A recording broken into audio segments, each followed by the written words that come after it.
Hello, नमस्कार साथियों, मैं हूं नारायण पटेल आपके अपने चैनल पे यानी मैथ्स बेसिक एजुकेशन हब पर। आज मैं गणित के कुछ ऐसे सूत्र, ऐसे फैक्ट्स, ऐसी परिमेय, ऐसी थ्योरी लेकर के आया हूं जिसके बिना आप परीक्षा में पास नहीं हो सकते। ये ऐसे सूत्र हैं, इन्हें आप कहीं पर भी लेटे लेटे बैठकर खाना बना रहे हैं, चल रहे हैं, कुछ करने का मन नहीं, वहां पर आप इन्हें देख सकते हैं।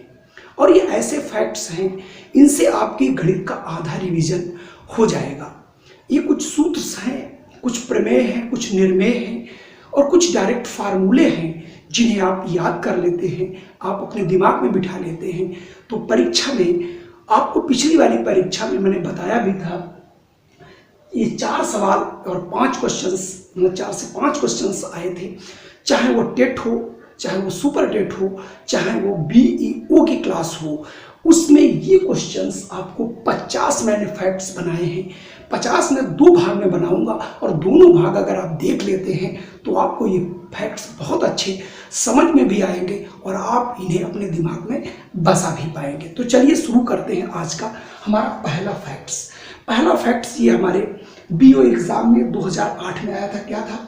त्रिभुज की कोई माध्यिका उसको 2 समान क्षेत्रफल वाले त्रिभुजों में विभक्त करती है। यानी इसको पहला याद कर लेना है कि अगर कोई हमारा एक त्रिभुज है, जब मैं माध्यिका डालता हूं तो माध्यिका क्या करती है, इसको मध्य भाग में, ये दोनों जिस शीर्ष से जिस भुजा पे गिरती है उसे अर्धित करती है, यानी ये दोनों समान हो जाएंगे, x और x। और मजे की बात यह है कि इस शीर्ष से डाले गए शीर्ष लंब एक ही होगा, इसलिए इनका जो क्षेत्रफल निकालेंगे क्या हो जाएगा? क्षेत्रफल होता है आधार इंटू शीर्ष लंब बटे 2। तो आधार वही है, शीर्ष लंब भी दोनों का, मान लो ये आता है h, तो दोनों के लिए h, दोनों के लिए x समान रहेगा। इसलिए त्रिभुज की कोई माध्यिका उसको 2 समान क्षेत्रफल में विभक्त करती है। तो ये पहला फैक्ट था, इसे आपको याद करना है, समझ लेना है। आइए दूसरी बात करता हूं। यदि किसी समानांतर चतुर्भुज के विकर्ण बराबर हो तो वो क्या होता है? आयत। अगर कोई समानांतर चतुर्भुज हो जाए और उसके अगर विकर्ण, पहले विकर्ण नहीं बराबर होते, अगर विकर्ण देखिए समान हो जाएंगे और सभी भुजाएं आपके समानांतर भी रहेंगी और तब ये क्या हो जाएगा? आयत। ये भी पिछली बार की परीक्षा में आपसे पूछा गया है। अगला क्वेश्चन है संख्या पाई √2 पाई -2 ई 7√5 आदि अपरिमेय संख्या। अपरिमेय संख्या के लिए सबसे बढ़िया याद रखिए, पाई अपरिमेय संख्या है। ऐसी संख्या जिनका रूट्स नहीं हम ले सकते, जिनका रूट्स हम नहीं निकाल सकते, पूर्ण वर्ग नहीं, वो सारी संख्याएं अपरिमेय संख्या होती हैं। √2 का हम वर्गमूल नहीं निकाल सकते, इसलिए है। पाई में से, चूंकि पाई क्या है? पाई हमारी एक अपरिमेय संख्या है, इसलिए इसमें से अगर हम कोई परिमेय संख्या घटाएं तब भी ये अपरिमेय रहेगी, अगर इसमें कुछ जोड़ें तब भी ये वही रहेगी।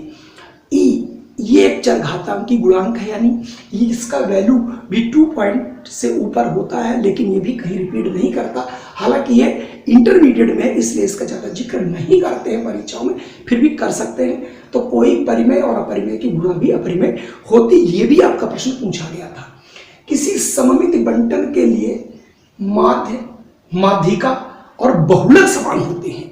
इसका यह मतलब है, जो हम केंद्रीय प्रवृत्ति की मापे पढ़ते हैं, सेंट्रल टेंडेंसी, यानी कोई आंकड़ा है, उसमें एक आंकड़ा कौन सा जो प्रतिनिधित्व करता है, अगर सभी आंकड़े बराबर हो जाएं तो समिति के लिए बहुलक समान होंगे, यानी उनका चाहे आप माध्य निकालें, चाहे माध्यिका निकालें और चाहे बहुलक निकालें, ये सारी चीजें आपकी बराबर होती हैं। और अगर ये आंकड़े अलग अलग हों तो वहां पर माध्य बड़ा होगा, माध्य ज्यादा निकलेगा, फिर माध्यिका और बहुलक कम निकलेगा, यानी वहां पर माध्य सबसे बड़ा होता है, उससे छोटा माध्यिका और उससे छोटा बहुलक। यानी यहां पर आपको याद रखना है, अगर आंकड़े अब की बार सममित पूछा गया, अब की बार असममित मतलब आंकड़े समान नहीं है, ये पूछ सकता है। अब मैं फैक्ट्स नंबर 5 की ओर बढ़ता हूं। सभी को मालूम है सबसे छोटी अभाज्य संख्या, सबसे छोटी अभाज्य संख्या कम से कम 20 परीक्षाओं में आ चुका है। 2 होती है अभाज्य संख्याएं, वे संख्याएं होती हैं जो केवल अपने से कटती हैं और 1 से विभक्त होती हैं। भाज्य संख्या 4, यानी एक प्राकृतिक अगर संख्या देखा जाए तो प्राकृतिक संख्या में 4 भाज्य संख्या सबसे छोटी है। क्यों? 1 है नहीं, 2 भी नहीं, 3 भी। तो इसको क्या है, ये 4 से भी कटता है, 2 से भी कटता है और 1 से भी कटता है। तो एक ऐसी संख्या जिसके कम से कम 3 गुणनखंड हो, ऐसी संख्या को हम लोग भाज्य कहते हैं। इसलिए 4 प्राकृतिक संख्या है, सबसे छोटी संख्या है जो भाज्य है। अभी तक सबसे छोटी अभाज्य संख्या पूछी जाती रही, तो अब आपको रट लेना है कि सबसे छोटी अभाज्य संख्या अगर 4 है तो सबसे छोटी अभाज्य संख्या भाज्य संख्या 4 होगी, ये वाला। दूसरा बहुत अच्छा फैक्ट्स है, यदि ए कोई शून्येतर नॉन जीरो नंबर का मतलब वो जीरो नहीं है। इसका मतलब कि एक ऐसी संख्या जो जीरो नहीं है, मतलब a does not equal to 0, ये ना हो तो उसकी कोई भी पावर अगर हम 0 लगाएं तो उसकी वैल्यू 1 होती है। ये आपको याद रखना है। यहाँ पर उसने ऐसा क्यों लिखा? वो इसलिए लिखा कि 0 की पावर 0 ये नॉट डिफाइंड है, ये अपरिभाषित है,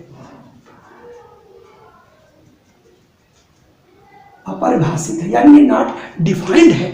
इसलिए यहां पर कहा गया अगर ऐसे कोई बड़ा सा अगर आपके पास व्यंजक भी मिले x² + 5x + 3 की पावर 0, इसकी भी वैल्यू 1 ही होगी। इसलिए इस फैक्ट्स को बहुत आराम से याद रखना है, बहुत अच्छे ढंग से याद कर लेना है। आइए मैं आपको बढ़ता हूं एक अगले फैक्ट्स की ओर, वो है समानांतर माध्य, गुणोत्तर माध्य और हरात्मक माध्य। हालांकि इंटरमीडिएट में है, लेकिन जो भी पीसीएस की परीक्षा मैंने 5-6 पेपरों में देखा, यूपी पीएससी की परीक्षा में भी ये प्रश्न कई बार पूछा गया। मतलब प्रश्न अलग अलग है, लेकिन सूत्र सब में यही लगता है कि समानांतर माध्य को अगर ए से रिप्रेजेंट किया जाए और गुणोत्तर माध्य को जी से रिप्रेजेंट किया जाए और हरात्मक माध्य को, यानी संख्याओं के माध्य निकलते हैं, जैसे इसका माध्य निकालना होता है ऐसे इनका भी माध्य और इनका। तो ये तीनों माध्य जो होते हैं ये आपस में एक संबंध प्रतिस्थापित करते हैं, G = √AH, यानी गुणोत्तर माध्य सदैव समांतर माध्य और हरात्मक माध्य के गुणनफल का वर्गमूल होता है। या इसको आप याद कर सकते हैं G² = AH, ऐसे भी याद कर लें जो आपको आसानी हो। बहुत अच्छा क्वेश्चन है और इससे ये फैक्ट्स है, ये सूत्र है, इसको आपको याद रखना है। फैक्ट्स नंबर बात करेंगे 8 की, वेरी इंपॉर्टेंट। 1 वर्ष के लिए साधारण ब्याज और चक्रवृद्धि ब्याज का अंतर 0 होता है। 1 साल का चाहे आप साधारण ब्याज निकालें और चाहे उसका आप निकालें चक्रवृद्धि ब्याज, सदैव समान रहता है। आइए इसकी पुष्टि अगर आपको करना है तो आप तुरंत इसकी पुष्टि कर सकते हैं। मान लीजिए आपने किसी को 100 रुपए दिए और दर उसकी है, यानी ये प्रिंसिपल है, 10% है और समय उसका यानी n बराबर 1 वर्ष है, तो इसका मतलब ब्याज आपको कितना मिलेगा? 10 रुपए मिलेगा। क्यों? 100 रुपए पर 10 मिलता, तो 1 साल में 10 ही रुपए मिलेगा। अगर मैं इसका a = P1 + R/100n, यहां से अगर आप प्रिंसिपल 100 रुपए आपने दिया, 1 + R यानी 100/100 किया, पावर 1 किया, तो हो जाएगा 100 × 10 × 10 = 11/10, यानी 0 कट गया, 11 दाम 110, यानी 100 रुपए दिया तो 110 बनेगा। इसका मतलब यहाँ से भी ब्याज आपका आ गया केवल 10 रुपए। इसलिए याद रखना है सदैव 1 साल का साधारण ब्याज और 1 साल का चक्रवृद्धि ब्याज सदैव समान होता है, क्योंकि सूत्र ही मैंने लगाया था चक्रवृद्धि मिश्र धन, यानी कितने समय बाद इतना पैसा हो जाएगा, मूलधन × 1 + R की पावर 1 + R/100 की पावर n, ये फार्मूला आपका होता है। चलिए आपको एक अगले फैक्ट्स की ओर ले चलते हैं। देखिए हमारा अगला फैक्ट्स है, ये भी बहुत इंपॉर्टेंट है। 2 अभाज्य संख्याओं का मासा 1, यानी कोई 2 अभाज्य संख्याएं आप ले लीजिए, 2 और 3, इसका तो 2 और 3 को जब आप लघुत्तम महत्तम निकालोगे तो क्या आ जाएगा? 1 इसके फैक्टर करोगे 1 इंटू 3 तो इसका मासा 1 होगा।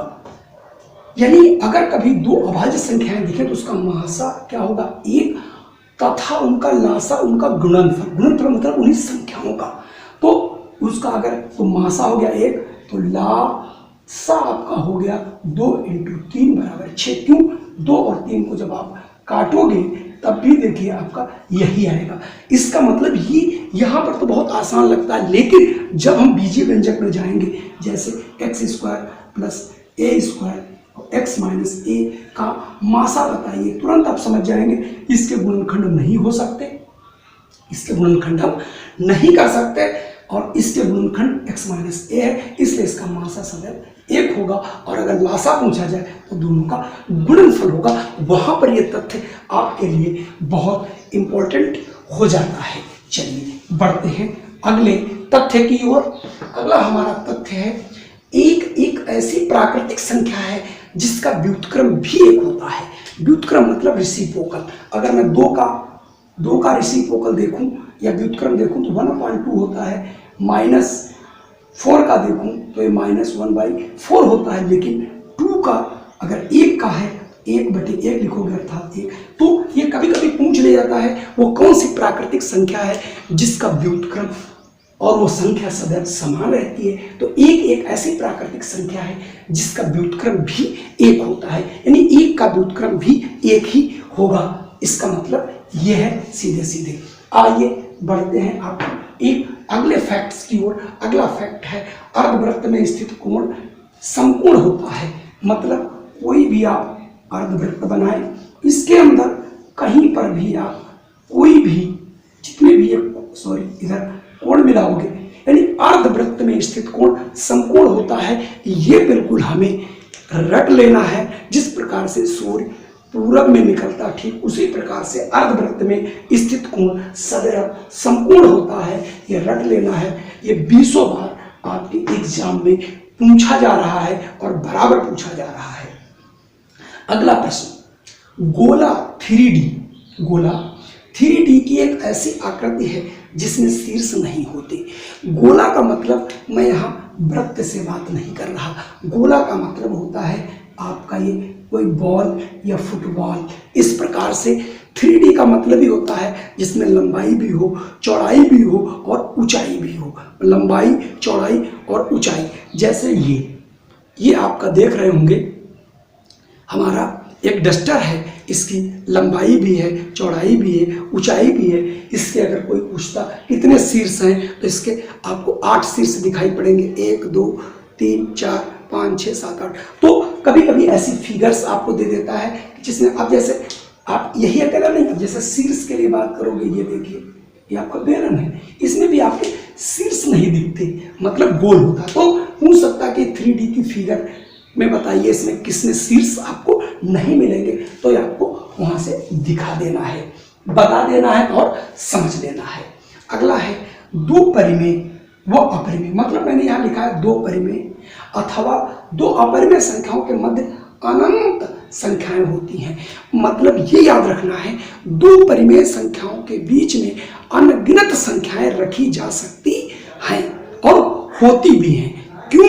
ऐसा एक नियम है कि 2 और मान लीजिए 3 दोनों परिमेय हैं, इनको जोड़ के आधा कर दो, 5/2 आएगा। इसका मतलब 2 3 के बीच 5/2। अब आप इनका आधा करिए तब भी एक संख्या निकलेगी, इनका आधा करिए तब भी एक संख्या निकलेगी, फिर आप इनके साथ आधा करिए, इनके साथ आधा करिए। इस प्रकार से चलते चलते आप ये कभी भी सिलसिला खत्म नहीं होगा, चाहे वो परिमेय हो चाहे वो अपरिमेय हो। दोनों संख्याओं के मध्य जो है आप अनगिनत यानी इनफाइनाइट नंबर लिख सकते हैं।